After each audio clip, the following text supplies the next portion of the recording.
Tennis అత్యంత వ్యయంతో కూడుకున్న గేమ్. చాలా మందికి ఆడాలని ఉన్నా వెనకడుగు వేసేవారు. టేబుల్ టెన్నిస్ ఓ బల్ల మీద చిన్న సైజులో ఉంటుంది. దానిని ఆడేందుకు చాలా కష్టపడాల్సి ఉంటుంది. అలాంటి వారి కోసమే అన్నట్లుగా పికిల్ బాల్ గేమ్ 1965లో అమెరికాలో ప్రారంభమైంది.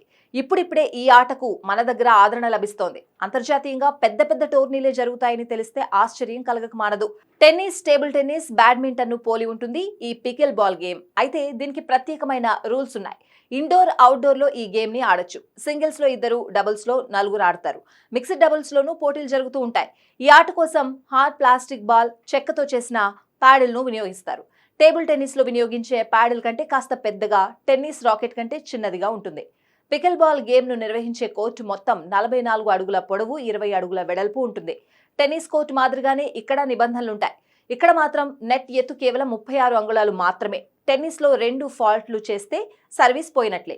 పికిల్ బాల్ లో కేవలం ఒక్క ఫాల్ట్ మాత్రమే ఉంటుంది. డబుల్స్ లో ఒకసారే సర్వ్ చేసే అవకాశం ఉంటుంది.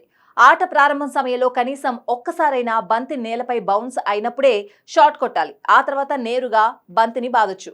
టెన్నిస్ లో ఎవరు సర్వ్ చేసినా పోయినప్పుడు ప్రత్యర్థికి పాయింట్ ఇస్తారు. కానీ పికిల్ బాల్ గేమ్ లో మాత్రం సర్వ్ చేసినప్పుడే పాయింట్లు వస్తాయి. ప్రతి సెట్ 11 పాయింట్లకు ముగుస్తుంది.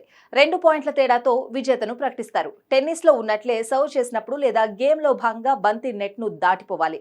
సర్వ్ సమయంలో నో వాల్ జోన్ వద్ద బంతిని ప్రత్యర్థి అందుకోకూడదు. కాగా world pickleball league Chennai ఫ్రాంచైజీని కొనుగోలు చేస్తున్నట్లు ప్రకటించిన సమంత తన జీవితంలో ఇదొక కొత్త ప్రయాణమని ఆనందం వ్యక్తం చేసింది.